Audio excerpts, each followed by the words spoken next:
You and I have to look at this and understand this, that the ballot is as powerful as the bullet. Now I am become death, the destroyer of worlds. Water can flow or it can crash. Be water, my friend. Mr. Gorbachev, tear down this wall.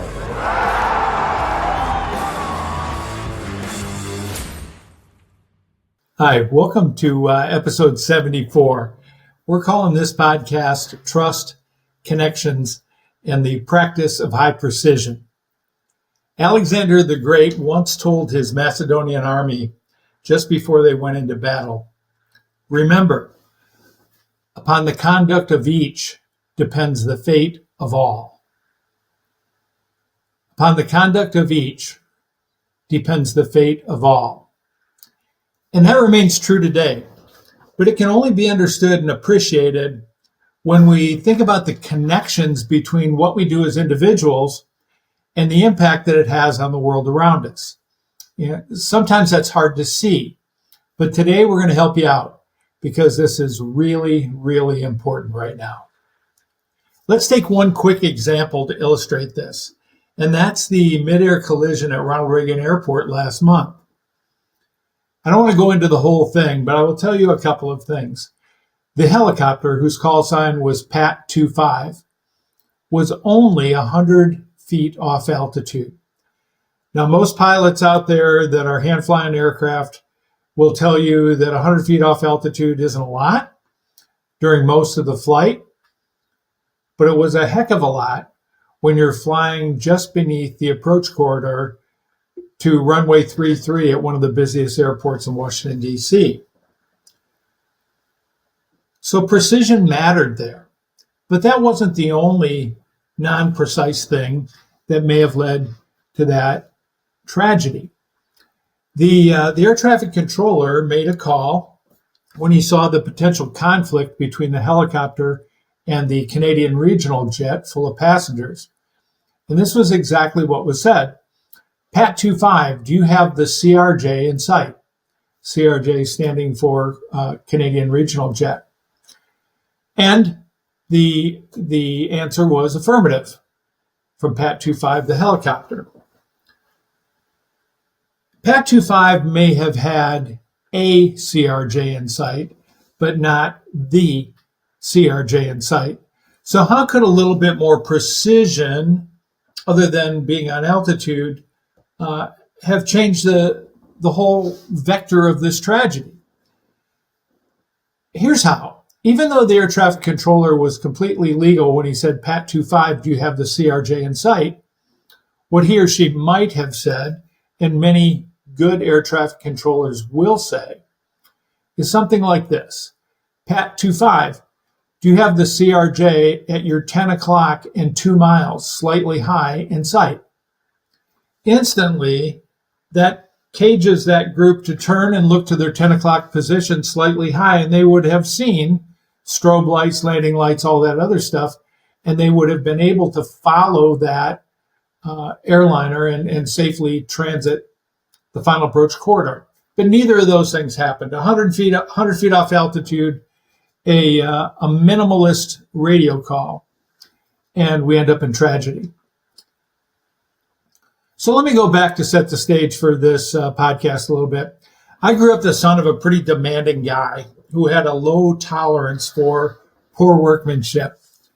He was a World War II vet who had 6 Pacific Beach invasions on his resume. In the war, he was a radioman who called in naval airstrikes.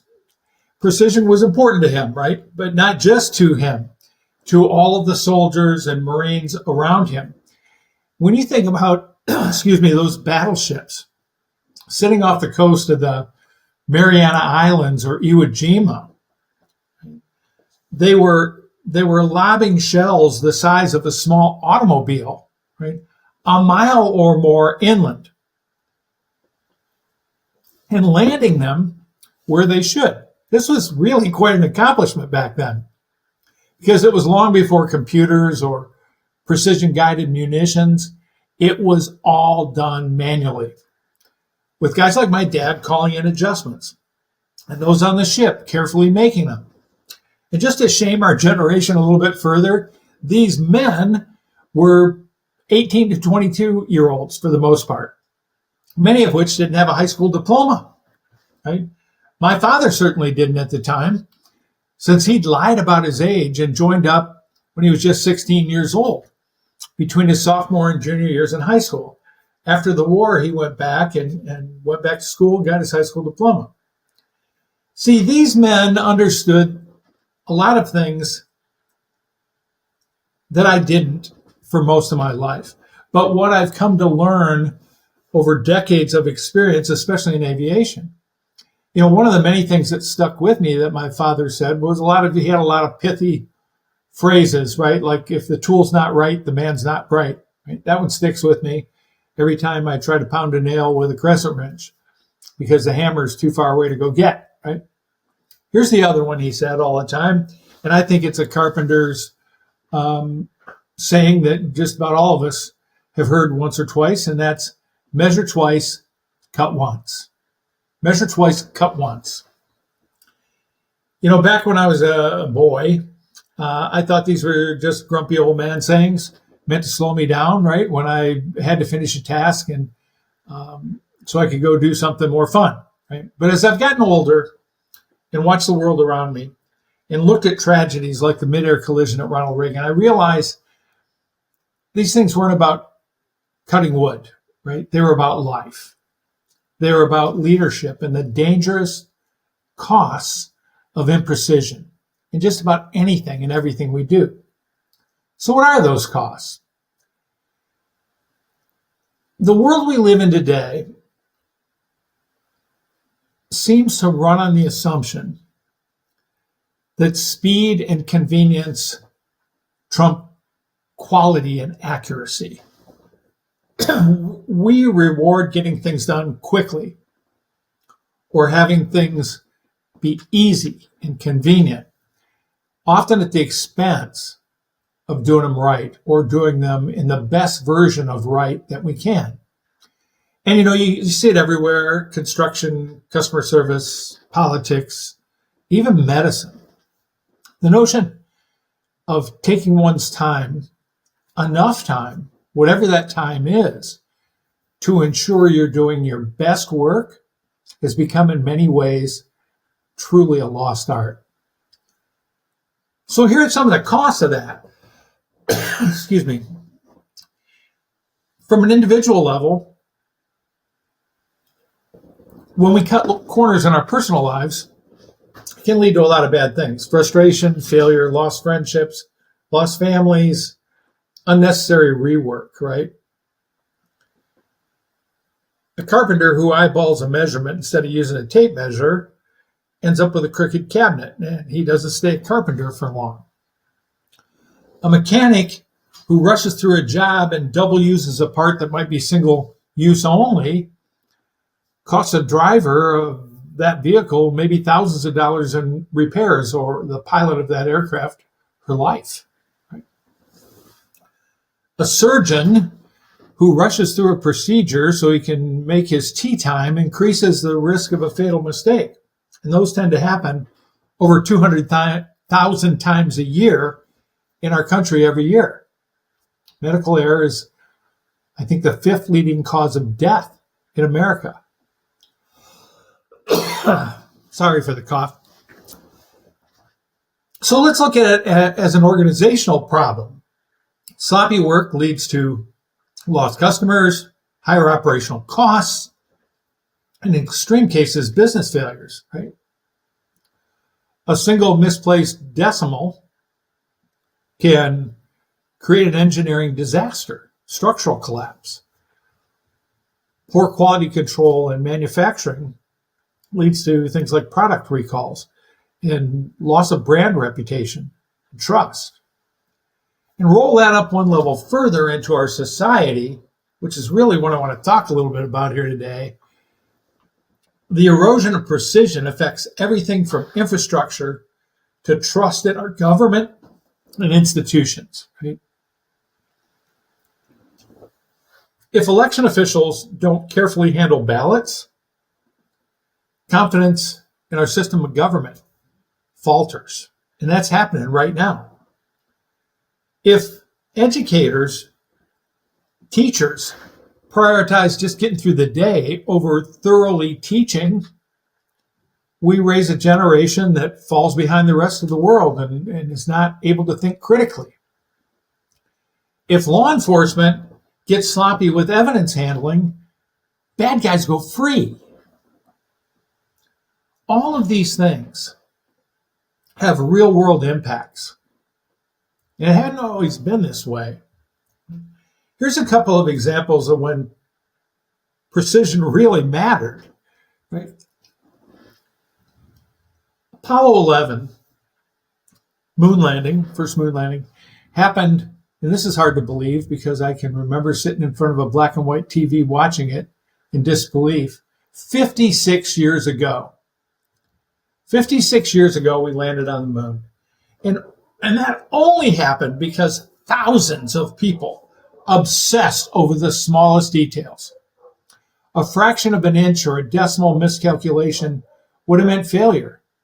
But not only did we do it once, we did it over and over and over again with very minimal computerization. Most of all of the math was done by hand. Sticking with space, the Space Shuttle Challenger disaster, on the other hand, was a direct result of sloppy work and cutting corners.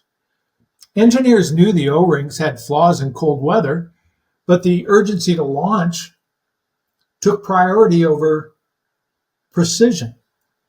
And these were the same organization, just separated by a few decades. And of course, 7 lives were lost in that Challenger disaster. So when I think about precision, being a military guy and being a gun guy, I always like to think about snipers, right? Snipers don't just shoot, right? They calculate. They measure wind, distance, and some really long shots, even the curvature of the earth. A new confirmed kill record came just about a year ago, maybe a year and a half ago. A guy, I can't remember his name. I wonder if I have it on my phone because I was looking on it. Hang on. Yeah, so the longest confirmed sniper kill was achieved in 2023 by Ukrainian sniper Vyacheslav Kowalski, who shot a Russian officer from a distance of 3,800 meters. Do you know how long 3,800 meters is? That's almost 2.5 miles. And it was all confirmed on video. So there are some places where precision still reigns supreme, right? But not in most places, and not for most of us. And the question is, if it was important at one time in our society, why isn't it important now?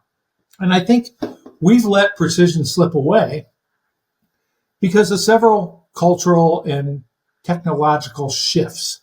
Right? First of all, I'll just call it the good enough mentality.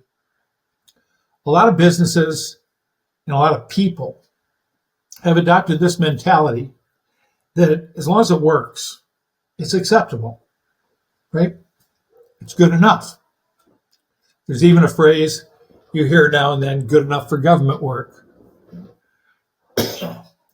We see this all over the place, man. We see this all over the place, that it's good enough. Why would I do my absolute best when I'm only being paid to meet a minimum standard? And that's a good question. And we'll get to that here in a minute. But the second reason, I think, is that we over-rely on automation and technology, right? Technology has definitely made life easier for us, but it's also made people lazier, especially mentally, and especially when it comes to precision. If the GPS is always going to tell you where to go, why should you bother reading a map and doing any planning of your route, right? If spell check fixes your mistake, why proofread, or why not type as fast as we can and work precisely when we've got automation to back us up? The third reason is we seem to want things faster and faster and faster. I call it the speed obsession. How many can I put out in how many hours, right? How can I rush to meet this unrealistic deadline? If I make a mistake and I meet the deadline, as long as it's not a catastrophic mistake, I'm actually pretty good with that, because I'm going to be in more trouble for missing a deadline than I am for making a mistake that doesn't represent my best work. And that comes down to the final piece of the puzzle here, which I think is just a lack of personal pride and accountability, because when everybody's doing it half-assed, we all do it half-assed, right? In previous generations, craftsmanship was a source of pride. You know, you put your name on a product, and even if you didn't put your name on it, literally, it was something that you worked on and you were sure it was done right. And I think as mass production came into manufacturing, we became more and more disconnected from the end results of our labor, and that led to a lot of apathy about quality. So I want to kind of bring this around to what we can do about it, right? This podcast is about getting better where we are with the resources at hand. And if you find yourself like me, getting sloppy on a few things, here's some ideas. First of all, break the speed obsession. Slow down and focus. The best craftsmen, the best leaders, the best husbands, parents, wives, right? Clergymen, thinkers, know that quality takes time and rushing leads to errors. Keep in mind, if it's worth doing, if it's worth your time, it's worth doing well. I think we also need to emphasize personal discipline and maybe train it again, because I don't think a lot of people these days ever get a dose of it from their parents or their coaches or their scoutmasters or anyone, right? Whether it's in aviation, medicine, manufacturing, daily life. We need to reinstill the idea that minimum standards are minimum, right? And high standards of performance are something we set for ourselves. I mean, we don't want a doctor that learned surgery from a second-rate school. We don't want a pilot who barely passed his or her exams. But you know what? We got a lot of them out there today, of both. So I think the third thing we can do is take ownership of what we do, right? Personal accountability is cornerstone of precision. Whether you're writing an email or building a house, take responsibility for the quality of your work. If it's got your name on it, literally or metaphorically, make sure it's your best work. Break the habit of being in a hurry, of allowing sloppiness to make it convenient for you to let spell check do it, or pretty soon AI do it. So in order to do that, we need to reinforce the value of precision in our own lives. But let me tell you how we can make that ripple out into the world. Reinforce the value of precision every single time you see it. Compliment people when they go beyond the standard. You would be surprised to know how far it goes when somebody says, "I see you, man. I see what you did there. Nice work." I'm always, when I go to high school games or anywhere where I think an athlete can hear me, and I see an unsung act of precision, right? A third baseman that runs around and gets behind home plate on a throw to the home as a backup, or a right fielder that hustles every single time to get behind the first baseman on a ball from the shortstop going to the first baseman in case the first baseman misses it. I will say, "Hey, I see you there, buddy. Way to back him up. Nice job." And they'll look at me and their face will beam, right? Because nobody sees it. Nobody sees the little things, the precision things, right? And when we compliment it, we're reinforcing that behavior. And, you know, the wisdom of the past, measure twice, cut once, things like that, that's not just a phrase. It is just a phrase, but it's a mindset, and it applies to everything we do, from decision making to planning to executing projects or even our professional lives. The best outcomes, the absolute best outcomes, come from careful, deliberate action where we act with precision. So let me wrap this whole thing up this way. We're not talking about perfection here. Precision isn't perfection, but it's close enough. Okay? What we're talking about doing is breaking the good enough mindset. And I'm not telling you shouldn't aim for perfection, because you guys know me. One of my mantras is practice precision, picture perfection. Perfection itself is attainable for very brief moments or in very small pieces, but consistent perfection is a pipe dream, right? But precision, consistent precision, it's attainable for many of us, from all of us, and it's necessary right now, especially in this world where tolerances between things like 100 feet off altitude and maybe a sloppy radio call from air traffic control tower has real world consequences and lost lives. So I guess going back to that greatest generation, you know, my dad understood things I don't, or that it took me much longer to learn than it should have. He knew that attention to detail wasn't a burden, right? It was the difference between success and failure. And back to where and when he learned it, between life and death. So in a world that moves really fast and values efficiency over excellence, we have to remind ourselves and each other that precision still matters. Because in the end, there's really a high price for getting things wrong. And if we refuse to slow down, if we refuse to measure carefully, if we refuse to do things right the first time because we're in a hurry, or it's a social or organizational norm to be sloppy, we may wake up one day in a society that no longer knows how to do things right at all. And I fear that we're headed in that direction. Hey, but not us, not here on Only Human. We are here because we want to do things like practice precision. And we're not afraid to do things like slowing down, taking time, measuring twice, cutting once. Because we want to grow where we are with the resources at hand. And practicing precision is one of those resources that can lead you to a growth spurt unlike you've probably experienced in a while. So give it a try, and we will see you all again soon.